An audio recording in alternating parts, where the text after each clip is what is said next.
В това видео веселият готвач ще ви покаже как да приготвите вкусна и красива захарна къщичка.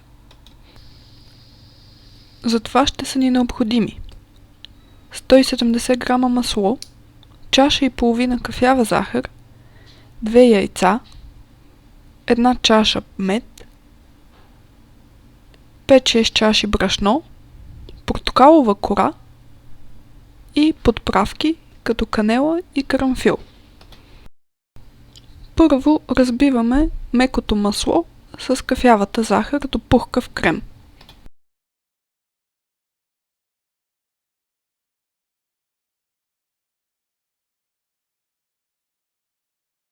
После добавяме двете яйца и отново разбиваме с миксер.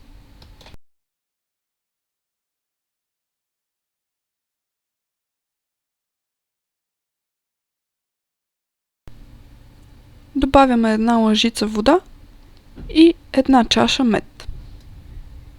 И отново разбиваме.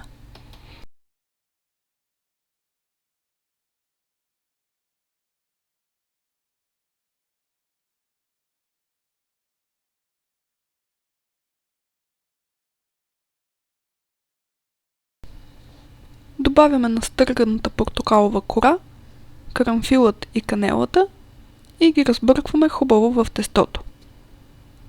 Накрая, чаша по чаша се добавя брашното, като в началото може да се разбива с миксер, а след това се омесва тесто на ръка.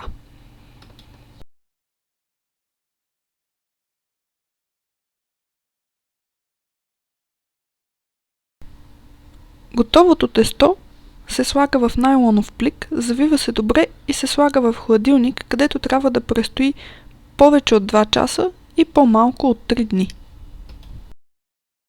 А през това време се изрязват шаблони за различните части от къщата.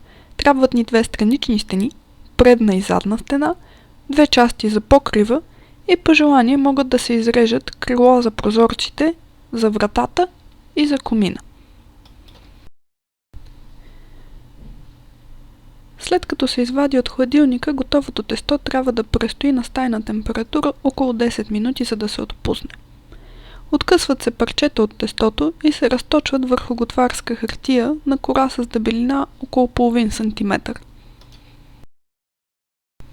От това тесто се получава къщичката, голяма основа за нея и известно количество фигурки, които могат да се използват за украса или да се ядат просто така като корабийки. Ако се намалят наполовина продуктите, ще се получи тесто, от което може да се направи точно къщичката, но без никакви допълнителни елементи, като например корабийки или резервни части за някои счупени парчета.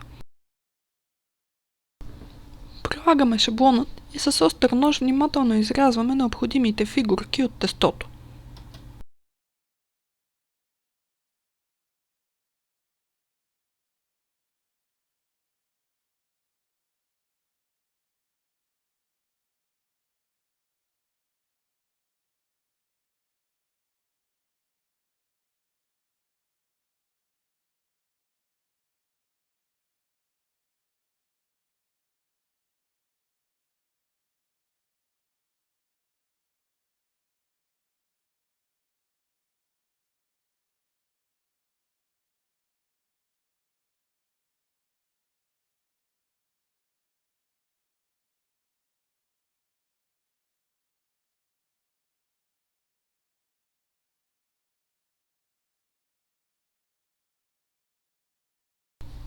Отстранява се излишното тесто и фигурките се изпичат в умерена фурна за около 10-15 минути, докато леко покафевеят по краищата. Изпечените фигурки леко се подуват, затова с помощта на шаблонът и с остър нож се изрязват до необходимата форма. Получените изрезки са много вкусни сладки пръджици.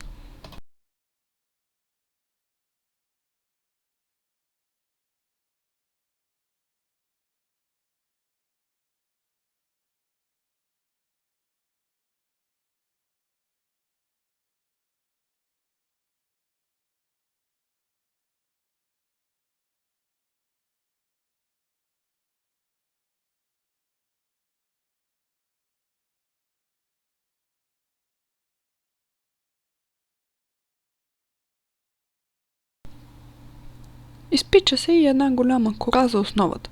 Има два варианта. Може да се изпече кора с неправилна форма или пък да се изреже по формата на чинията, в която ще се постави къщичката.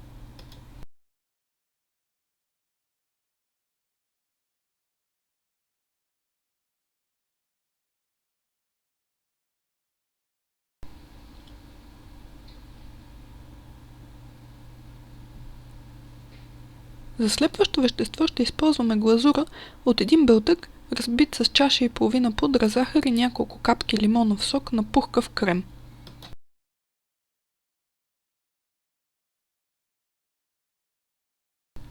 Друг вариант за слепващо вещество е да се използва карамелизирана захар.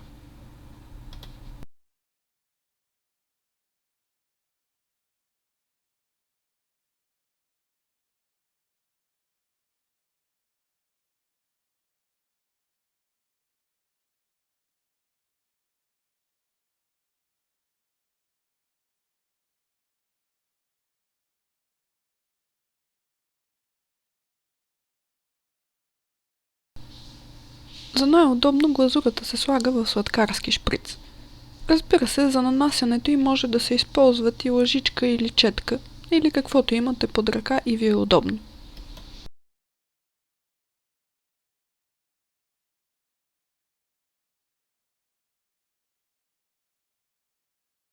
Започваме с сглобяването от основата.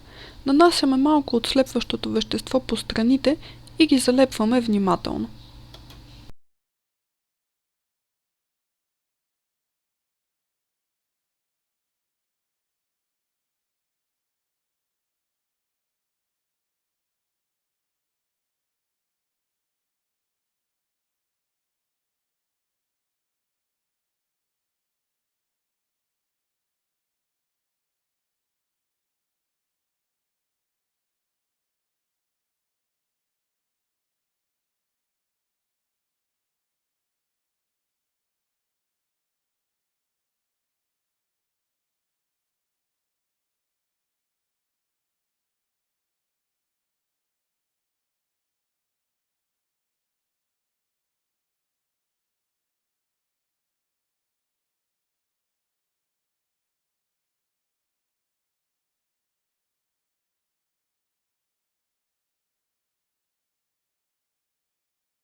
Допълнително украсяваме и заздравяваме къщичката.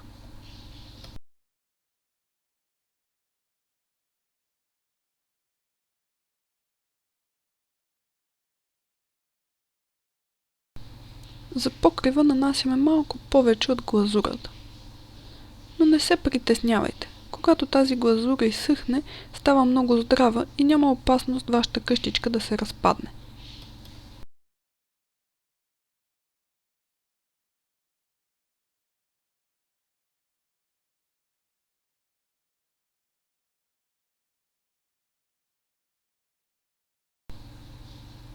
Внимателно притискаме и закрепяме покрива.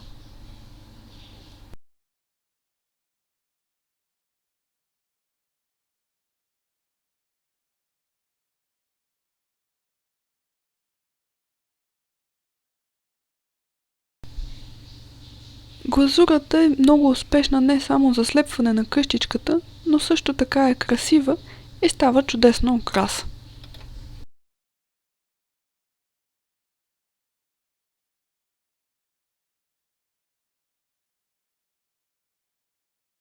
Как точно да украсите къщичката е въпрос на избор и на вашата фантазия.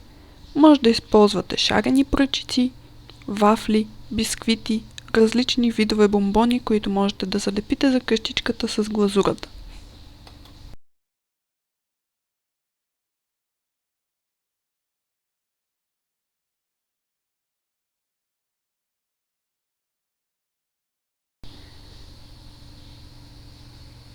За тази къщичка ние използваме шарени бомбонки, шарени пръчици и някои от фигурките, които опекохме заедно с останалата част от къщичката.